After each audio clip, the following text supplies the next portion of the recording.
آپ کو پتہ ہے صحیح بخاری میں موجود ہے،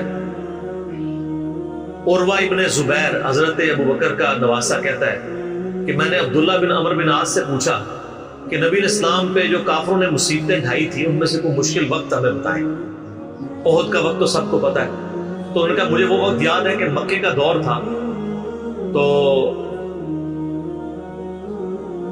عقبہ ابن ابی معیط جس نے ایک دفعہ نبی علیہ السلام کے، صحیح بخاری مسلم میں آتا ہے کہ کندھے پہ اوجڑی لا کے اونٹ کی رکھتی تھی، پھر سیدہ فاطمہ آئی اور انہوں نے ہٹائی، اس نے نبی علیہ السلام کے گردن میں ایک دفعہ چادر ڈالی، صحیح بخاری میں آتا ہے، اور اتنی زور سے کھینچی، گلا دبایا، قریب تھا کہ آپ کی مبارک آنکھیں باہر نکلا، تو اتنے میں سیدنا ابوبکر صدیق وہاں آئے اور انہوں نے اس کو مار کے ہٹایا، اور قرآن کی وہ آیت پڑھی، کیا تم ایک شخص کو صرف اس لیے مار دینا چاہتے ہو کہ وہ کہتا ہے کہ میرا رب اللہ ہے؟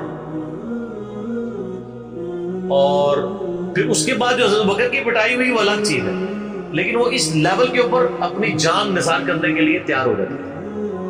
غزوہ احد کے موقع پر صحیح بخاری میں آتا ہے کہ 12 بندے صرف نبی صلی اللہ علیہ وسلم کے ساتھ رہ گئے تھے 700 میں سے، اور ان 12 میں حضرت ابو بکر بھی شامل تھے، حضرت علی بھی تھے، حضرت عمر بھی تھے۔ اس وقت بھی کمٹمنٹ آپ دیکھ لیں، پیچھے نہیں بالکل ہٹے، ہر موقع پہ جہاں پہ قربانی کا موقع آیا پوری کمٹمنٹ کے ساتھ نبی صلی اللہ علیہ وآلہ وسلم کا ساتھ۔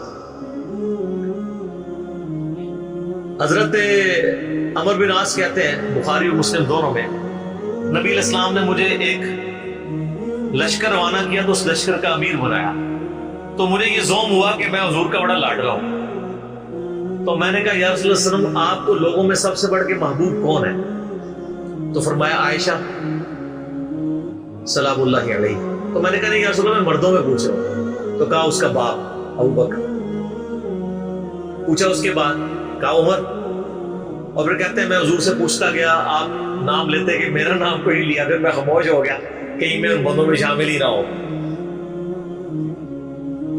صحیح بخاری میں آتا ہے عبداللہ بن عمر رضی اللہ تعالیٰ عنہ کہتے ہیں کہ ہم نبی علیہ السلام کی موجودگی میں یہ کہا کرتے تھے کہ رسول اللہ صلی اللہ علیہ وآلہ وسلم کے بعد سب سے افضل ابو بکر ہے، اور پھر عمر ہے، اور پھر عثمان ہے، اور اس کے بعد ہم صحابہ میں تفریق نہیں کیا کرتے تھے کہ کون کس سے اوپر ہے، ان تینوں کے۔ لیکن یہاں پہ میں ایک ٹیکنیکل مسئلہ آپ کو بتا دوں کہ جب کبھی بھی صحابہ میں فضیلت کی بات ہو رہی ہوتی ہے نا، تو وہ ایکسکلوڈنگ اہل بیت ہوتا ہے، کیونکہ صحابہ کرام بھی اہل بیت کو ایک الگ سے آئیڈینٹی تصور کرتے تھے، اور محدثین بھی، ورنہ تو ظاہر ہے کہ صحیح بخاری میں ہے، مسلم میں بھی، کہ فاطمہ میرے جگر کا ٹکڑا ہے، جس نے فاطمہ کو تکلیف دی اس نے مجھے تکلیف دی۔ سیدنا ابو بکر بھی کبھی یہ جرت نہیں کریں گے کہ کہیں کہ میں رسول اللہ کو فاطمہ سے بڑھ کے محبوب ہوں، کبھی بھی نہیں یہ جرت کریں گے۔ اس کے الٹ آپ کو حدیث بخاری مسلم میں مل جائیں گی، وہ ٹاپک الگ ہے۔ میں آپ کو ایک شرعی مسئلہ سمجھا رہا ہوں، محدثین کے ہاں، صحابہ کے ہاں جب کبھی بھی صحابہ کی فضیلت کی بات ہو رہی ہوتی ہے تو وہ ادر دین اہل بیت ہوتا ہے، یعنی اگر یہ فضیلت کی بات ہو رہی ہے تو اس میں حضرت فاطمہ، حسن و حسین، حضرت علی شامل نہیں ہے، وہ الگ سے ہے، وہ کیٹیگری الگ ہے، وہ اہل بیت کی کیٹیگری میں فال کرتی ہے، اور یہ اہل بیت کی کیٹیگری اتنی سٹرونگ ہے، آپ حدیث کی کتابوں میں دیکھیں گے کہ صحابہ کرام کے فضائل پہ چیپٹر الگ ہے، اہل بیت پہ الگ ہے، اور امہات المومنین پہ الگ ہے۔ ایون امہات المومنین کو بھی اہل بیت سے الگ سے ذکر کیا جاتا ہے۔ اہل بیت کی ٹرم جو محدثین کے ہاں مانی جاتی ہے، اگرچہ امہات المومنین بھی اہل بیت ہے، لیکن وہ اسپیسیفکلی سیدنا علی، حسن حسین، سیدہ فاطمہ کے۔ تو یہ میں آپ کو کیٹیگری بتا دوں۔ تو بہرحال یہ خود مولا علی علیہ السلام کے بارے میں صحیح بخاری میں آتا ہے، محمد ابن حنفیہ نامی ایک عورت سے حضرت علی کا بیٹا تھا، اس کا نام تھا محمد۔ حضرت فاطمہ کی زندگی میں تو حضرت علی نے دوسری شادی نہیں کی، وہ صحیح بخاری مسلم میں آتا ہے، نبی علیہ السلام نے ان کو منع کیا تھا، ان کی خصوصیت تھی۔ بعد میں انہوں نے کچھ شادیاں کی، اس سے بھی اولاد ہوئی، جس میں حضرت سیدہ حنفیہ نامی ایک عورت تھی، ان سے ایک بیٹا تھا محمد ابن حنفیہ۔ صحیح بخاری میں آتا ہے حضرت ابو بکر کے فضائل کے چیپٹر میں کہ محمد ابن حنفیہ کہتا ہے کہ میں نے اپنے والد علی ابن ابی طالب سے پوچھا، ابا جان بتائیں رسول اللہ کے بعد اس امت میں سب سے افضل کون ہے؟ تو انہوں نے کہا ابو بکر۔ تو میں نے پوچھا اس کے بعد؟ فرمایا عمر۔ اور ان کا میں تیسری دفعہ میں نے سوچا کہ میں اگر پوچھا تو یہ عثمان کا نام لیں گے، تو میں نے کہا اس کے بعد تو آپ کا ہی نمبر ہوگا۔ لیکن وہ تو علی تھے نا، تو انہوں نے کہا کہ میں تو عام مسلمانوں میں سے ایک ہوں۔ وَمَنْ أَحْسَنُ قَوْلًا مِّمَّنْ دَعَا إِلَى اللَّهِ وَعَمِلَ صَالِحًا وَقَالَ إِنَّنِي مِنَ الْمُسْلِمِينَ۔ اس سے بڑھ کر کس کی بات ہو سکتی ہے جو لوگوں کو اللہ کی طرف بلائے، خود بھی نیک اعمال کرے اور پھر بھی کہ میں عام مسلمانوں سے ایک مسلمان ہوں، میں بھی مسلمان ہی ہوں، بہت بڑا پیر فقیر یا کوئی اپنے آپ کو ایکسٹراڈنری نہ ماننا شروع کر۔ اس حدیث میں بھی سیدنا ابو بکر صدیق رضی اللہ تعالیٰ عنہ کی فضیلت کو خود مولا علی نے بیان کیا۔ پھر بخاری مسلم کو جو حدیث ہے سقیفہ بنی ساعدہ والی، جو اختلاف ہوا تھا، اس میں آپ کو پتا ہے سیدنا علی نے بیعت نہیں کی تھی حضرت ابو بکر کی 6 مہینے تک، بخاری مسلم دونوں میں آتا ہے۔ پھر سیدہ فاطمہ بیمار ہو گئی، ان کی تیمارداری کرتے رہے، پھر سیدہ فاطمہ فوت ہو گئی۔ بخاری مسلم کے الفاظ ہیں حضرت علی نے حضرت فاطمہ کی وفات کے بعد دیکھا کہ لوگوں کا رجحان ان سے کم ہونا شروع ہو گیا۔ جب تک حضرت فاطمہ زندہ تھی تو ظاہر نبی اسلام کا ایک وہ معاملہ تھا، تو پھر انہوں نے حضرت ابوبکر کو پیغام بھیجا کہ آپ میرے گھر آئیں اور اپنے ساتھ کسی کو نہیں لے کے آنا۔ اس حدیث کو روایت سیدہ عائشہ کر رہی ہے اور حدیث بخاری میں بھی ہے، مسلم میں بھی۔ اور اما عائشہ کہتی ہے کہ سیدنا علی کی خواہش تھی کہ حضرت عمر نہ جائیں کیونکہ ان کے مزاج میں ذرا تیزی تھی۔ تو حضرت ابوبکر حضرت علی کے گھر جانے لگے تو حضرت عمر نے روک لیا، ان کا آپ کو میں اکیلے نہیں جانے دوں گا۔ ہائے ہائے، ابو بکر تو پھر ابو بکر ہے نا۔ انہوں نے کہا اللہ کی قسم نبی کے گھر والوں سے ہمیں کوئی شر کی امید نہیں ہے۔ ان کو تھا کہ بلا کے ایجنسیوں کے ہاتھوں گرفتاری نہ کروا دے، آج کے دور میں بات کر۔ تو حضرت بکر اکیلے گئے۔ سیدنا علی نے حضرت بکر سے کہا کہ اللہ نے جو آپ کو ہم پہ فضیلت دی ہے اس امر خلافت میں، ہمیں آپ سے کوئی حسد نہیں، لیکن نبی الاسلام کی قربت کے ناطے اور آپ کے اہل بیت ہونے کے ناطے ہم یہ سمجھتے ہیں کہ ہمیں اس مشورے میں شامل کرنا چاہیے تھا۔ تو سیدنا ابوبکر نے رونا شروع کر دیا۔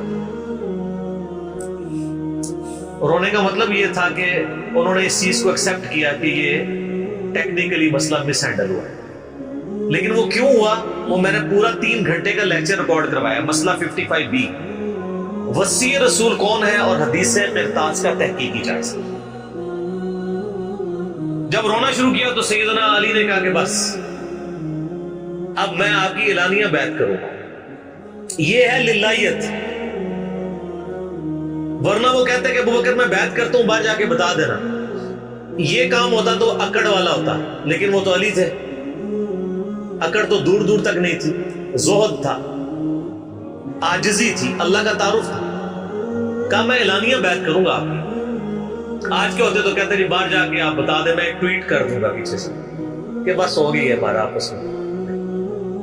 ظہر کے وقت بخاری مسلم کے الفاظ ہیں سیدنا ابوبکر نماز کے بعد ممبر پہ چڑھے اور حضرت علی کے فضائل بیان کیے اور پھر بیان کیا کہ ان کے بیعت نہ کرنے کی وجہ کیا تھی،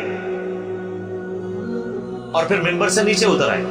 پھر حضرت علی ممبر پہ چڑھے اور حضرت ابوبکر کے فضائل بیان کیے اور اپنے بیعت نہ کرنے کی وجوہات بتائیں، اور پھر اعلانیہ بیعت کی، اور حضرت علی ممبر سے اترے تو تمام مسلمان پھر حضرت علی سے خوش ہو گئے کہ انہوں نے اس مسئلے میں قربانی والا معاملہ کیا۔ تو یہ بھی ایک موقع تھا۔ اس میں الفاظ ہیں کہ حضرت ابوبکر کہتے ہیں اللہ کی قسم حضرت علی سے روتے ہوئے کہ مجھے نبی کے گھر والے اپنے گھر والوں سے بڑھ کے عزیز ہیں۔ اور آپ کو مزے کی بات بتاؤں، صحیح بخاری میں ایک کریٹیکل حدیث ہے حسن حسین کے چیپٹر کے اندر، امام بخاری نے ڈالی ہے، وہ امہات المومنین کے چیپٹر میں نہیں ہے، حسن حسین والے چیپٹر میں، کہ حضرت ابوبکر کہتے ہیں کہ رسول اللہ کے قرب کو ان کے اہل بیت کے قرب میں تلاش کرو۔ کون کہہ رہے ہیں؟ حضرت ابوبکر۔ اور اہل بیت سے مراد کون؟ سیدنا حسن حسین، کیونکہ امام بخاری نے اس حدیث کو حضرت ابوبکر کے قول کو حضرت حسن حسین والے چیپٹر میں لیا کہ محمد صلی اللہ علیہ وآلہ وسلم کی قربت کو ان کے اہل بیت کی قربت میں تلاش کرو۔ تو سیدنا ابوبکر صدیق رضی اللہ تعالیٰ عنہ کو نبی الاسلام سے نسبت رکھنے والی ہر چیز بڑی بڑھ کر محبوب تھی، چاہے وہ آپ کے اہل بیت ہوں یا آپ صلی اللہ علیہ وآلہ وسلم کی قریبی کو رشتہ دار ہوں، ہر معاملے میں۔ اس لیے آپ دیکھیں نا، کمپرومائز آپ کو کہیں نظر نہیں آتا۔ سر بخاری میں آتا ہے کہ صلح حدیبیہ کے موقع پر حضرت عمر سے بھی تھوڑی سی مس ہینڈلنگ ہو گئی تھی، یا رسول اللہ ہم کیا حق پہ نہیں ہیں، پھر دب کے کیوں صلح کر رہے ہیں؟ حضور نے فرمایا کہ میں اللہ کا پیغمبر ہوں. پھر بھی تسلی دی حضرت ابوبکر کے پاس ہے. پھر حضرت ابوبکر نے ڈانٹا کہ عمر وہ اللہ کے پیغمبر ہے. اور حضرت عمر کہتے ہیں مجھے پوری زندگی اس چیز کا غم رہے گا کہ میں نے بڑی جرأت دکھائی. الٹیمیٹلی ثابت ہوا کہ صلح حدیبیہ والا جو معاملہ تھا مسلمانوں کے حق میں شامل ہوا. لیکن حضرت ابوبکر کا آپ ایمان کا لیول دیکھیں کہ وہ سرکمسٹانسز پہ نہیں جاتے تھے. وہ کہتے تھے اللہ کے پیغمبر نے فیصلہ کیا، الٹیمیٹلی اسی میں خیر ہو. ان کا ایمان اس لیول کا تھا کہ وہ عقلی دلائل کو بعد میں رکھتے. اور وہاں پہ بھی آپ کو نظر آیا اور انہوں نے حضرت عمر کو کہا کہ عمر وہ اللہ کے پیغمبر ہیں، جو فیصلہ کر رہے ہیں وہ ٹھیک ہے. اسی لیے ہر مسئلے میں آپ کو احتیاط کا پہلو نظر آتا ہے. پھر بخاری میں آتا ہے جب مرتدین زکات تھے، حضرت عمر جیسے لوگ بھی کہہ رہے تھے اتنے مازوں پہ آپ جنگ نہ کھولیں. پہلے کچھ قبائل مرتد ہو گئے ہیں، رومن امپائر چڑھی دوڑی ہے، پرشین امپائر کے ساتھ ہم نے سارے معاملات شروع کیے ہیں، اتنے مازوں پہ ہم کیسے لڑیں گے؟ تو سیدنا ابوبکر نے کیا کہا تھا؟ اللہ کی قسم کو رسول اللہ کے زمانے میں جانور دیتا تھا اور اس کے ساتھ ایک رسی بھی دیتا تھا، اور اب نہیں دے گا نا میں اس کے خلاف بھی قتال کروں گا، اکیلا مجھے کرنا پڑے. جس طرح نماز اللہ کا حق ہے اسی طریقے سے زکات بھی اللہ کا حق ہے. جو نماز اور زکات میں فرق کرے گا میں اس کے خلاف قتال کروں گا. وہ ریٹ آف دی گورنمنٹ کو چیلنج کر رہا ہے. حضرت عمر کے الفاظ ہیں بخاری میں کہ اللہ تعالیٰ نے ابوبکر کا سینہ کھول دیا تھا اس مسئلے میں، اور ابوبکر کی باتیں سن کے ہمارا سینہ بھی کھل گیا. حالانکہ پورے صحابہ ایک طرف کھڑے تھے، ابوبکر ایک طرف کھڑے ہوئے تھے. ان کی جو نبی علیہ السلام سے کمٹمنٹ تھی نا وہ ان کو ہٹنے نہیں دیتی تھی. صحیح بخاری میں آتا ہے، آپ کو پتہ لشکر اسامہ کے اوپر بڑے بڑے صحابہ نے اعتراض کیا کہ یہ اسامہ تو کل کا بچہ ہے 15-16 سال کا، اتنے سینئر صحابہ اس کے انڈر لگا دیے ہیں. نبی علیہ السلام نے وفات کی وصیت کی تھی کہ لشکر اسامہ بھیجنا ہے، اور رومن امپائر کیونکہ انہی کے باپ شہید ہوئے تھے نا، زید ابن حارثہ غزوہ موتا کے اندر. اب جب وفات نبی علیہ السلام کی وفات ہوئی تو پھر لوگوں کو آگے لوگ مشورے دے رہے ہیں حضرت ابوبکر کو کہ اب تو آپ نے ڈیسیژن کرنا ہے تو اسامہ کو چینج کر دیں. ہائے ہائے، انہوں نے کہا میں اسامہ کو جس کو نبی علیہ السلام نے امیر مقرر کیا میں اس کو چینج کروں؟ یہ ہو بھی نہیں سکتا. یہ ان کی کمٹمنٹ کا لیول تھا. تراویح کی جماعت نے شروع کرائی، سر کمٹمنٹ کا لیول دیکھیں. وہ نبی علیہ السلام نے نہیں کرائی، میں نے بھی نہیں کرانی. حضرت عمر نے بھی 3 سال کی بعد میں کروائی، لیکن اس میں ساتھ ہی انہوں نے صحیح بخاری موجود ہے کہ اس سے افضل یہ ہے کہ جو رات کے آخری پہر میں اٹھ کے کوئی گھر پہ نماز پڑھ لے. یہ صرف جواز کیا تھا. لیکن حضرت ابوبکر کی احتیاط کا لیول آپ دیکھیں، انہوں نے تراویح کی جماعت بھی شروع کروائی کہ نبی علیہ السلام نے نہیں کروائی، میں کیوں کرواؤں؟ بخاری میں الفاظ ہیں، اما عائشہ کہتی ہے نبی علیہ السلام نے جب وہ ڈانٹ دیا تھا نا اور کہا تھا گھروں میں نماز پڑھو تو معاملہ اسی طرح ہی رہا. پھر حضرت ابوبکر نے بھی پوری زندگی کسی کو تراویح پہ نہیں ابھارا، سب لوگ اپنی اپنی پڑھتے تھے. حضرت عمر کے بھی 3 سال گزرے. میں آپ کو یہ بتانا چاہ رہا ہوں کہ حضرت ابوبکر کسی معاملے میں رسول اللہ صلی اللہ علیہ وسلم کو کراس نہیں کرتے تھے. میری اپنی زندگی کا نچوڑ ہے، آپ اختلاف بھی کر سکتے ہیں. میں نے علمی دلائل کے ساتھ یہ چیز لرن کی ہے کہ خلفائے راشدین میں 2 بندے ایسے ہیں جنہوں نے کسی جگہ ایک رتی برابر بھی رسول اللہ صلی اللہ علیہ وسلم سے ہٹنے کی کوشش نہیں کی. ایک حضرت ابوبکر اور دوسرے حضرت علی. حضرت عمر اور عثمان کی زندگی میں آپ کو کئی واقعات ایسے ملیں گے کہ انہوں نے اجتہاداً کچھ ایسے کام کیے ہیں جو بعد میں ان کو ریورس کرنے پڑے. انہوں نے اپنے اجتہاد سے کیے، ان کا معاملہ اللہ کے سپرد. لیکن حضرت ابوبکر اور حضرت علی جو تھے یہ 2 پرسنالٹیز ایسی تھی کہ ان میں جو سنت کو فالو کرنے کی کمٹمنٹ تھی نا وہ ایسی تھی کہ وہ اپنی عقل کو دوسرے نمبر پہ رکھتے تھے. ابو داؤد میں حدیث نہیں، حضرت علی کہتے ہیں اگر عقل پہ جانا ہوتا نا تو میں پاؤں کے نیچے کا مسا رکھتا موزوں پہ، کیونکہ وہ گندا تو وہ ہوتا ہے ایسا. لیکن سنت کہتی ہے اوپر کہتا ہوں اوپر پہ. حجت مت تو ایون صحیح بخاری میں آتا ہے جب قرآن جمع کرنے کی باری آئی تو کس نے مخالفت کی؟ حضرت ابوبکر نے. میں وہ کام کیوں کروں جو رسول اللہ نے نہیں کیا؟ پھر صحابہ سے ڈیبیٹ ہوئی، الٹیمیٹلی حضرت ابوبکر صدیق قائل ہوئے. ان کا پہلا جواب ہمیشہ ہوتا تھا نا، نبی نے نہیں کیا نہیں کرنا. آپ میرے ساتھ بحث کرو، قائل ہوں گا اور دیکھوں گا کہ رسول اللہ کی منشا اس میں شامل تھی تو میں ایگری کروں گا، ادروائز نہیں. اسی وجہ سے حجت تمتع پہ بھی پابندی نہیں لگائی. حضرت عمر نے لگائی، بعد میں ریورس کرنی پڑی. حضرت عثمان نے بھی لگائی، پھر ریورس کرنی پڑی. صحیح بخاری میں آتا ہے حضرت علی نے مخالفت کی. لیکن حضرت بکر کی زندگی میں آپ کو سنت کے ساتھ کمٹمنٹ کا یہ لیول ملے گا، کبھی ان کو کوئی ڈیسیژن ریورس نہیں کرنا پڑا. ان کی نبی علیہ السلام کے ساتھ جو عقیدت تھی نا اور ہر معاملے میں، حتیٰ کہ صحیح بخاری اور مسلم میں آتا ہے. اور نبی علیہ السلام کا کیا ریگارڈ ہے، بخاری مسلم دونوں میں آتا ہے کہ نبی صلی اللہ علیہ وآلہ وسلم نے یعنی بیماری کے دن تھے آپ کے، آپ نے فرمایا کہ ابو بکر کو میری جگہ نماز پڑھائے۔ تو حضرت عائشہ کہتی ہیں کہ میں نے کہا یا رسول اللہ صلی اللہ علیہ وسلم، میرے باپ جو ہے رقیق القلب ہیں، آپ کی جگہ مصلی پہ کھڑے ہوں گے نا تو وہ برداشت نہیں کر سکیں گے کہ یہ دن بھی دیکھنا پڑا کہ اللہ کے نبی مصلی پہ نہیں آئے اور میں ان کی جگہ کھڑا ہوں، تو نماز نہیں پڑھا پائیں گے۔ تو آپ فرمایا لا، ابو بکر کو کہو کہ نماز پڑھائیں۔ پھر انہوں نے ریکویسٹ کی، نبی علیہ السلام اتنے غصے میں آئے، بخاری اور مسلم کے الفاظ ہیں، آپ نے فرمایا تم تو یوسف والیاں ہو۔ ہوئے ہوئے ہوئے، یوسف کو کس نے تنگ کیا تھا؟ زلیخا اور باقی عورتوں نے۔ کتنی نٹوریس مثال تھی اگر آپ کمپیئر کرنا شروع کریں، بالکل 100% بٹھائیں تو حضرت یوسف کو تنگ کیا نا، اپنی طرف مائل کرنا چاہتی تھی۔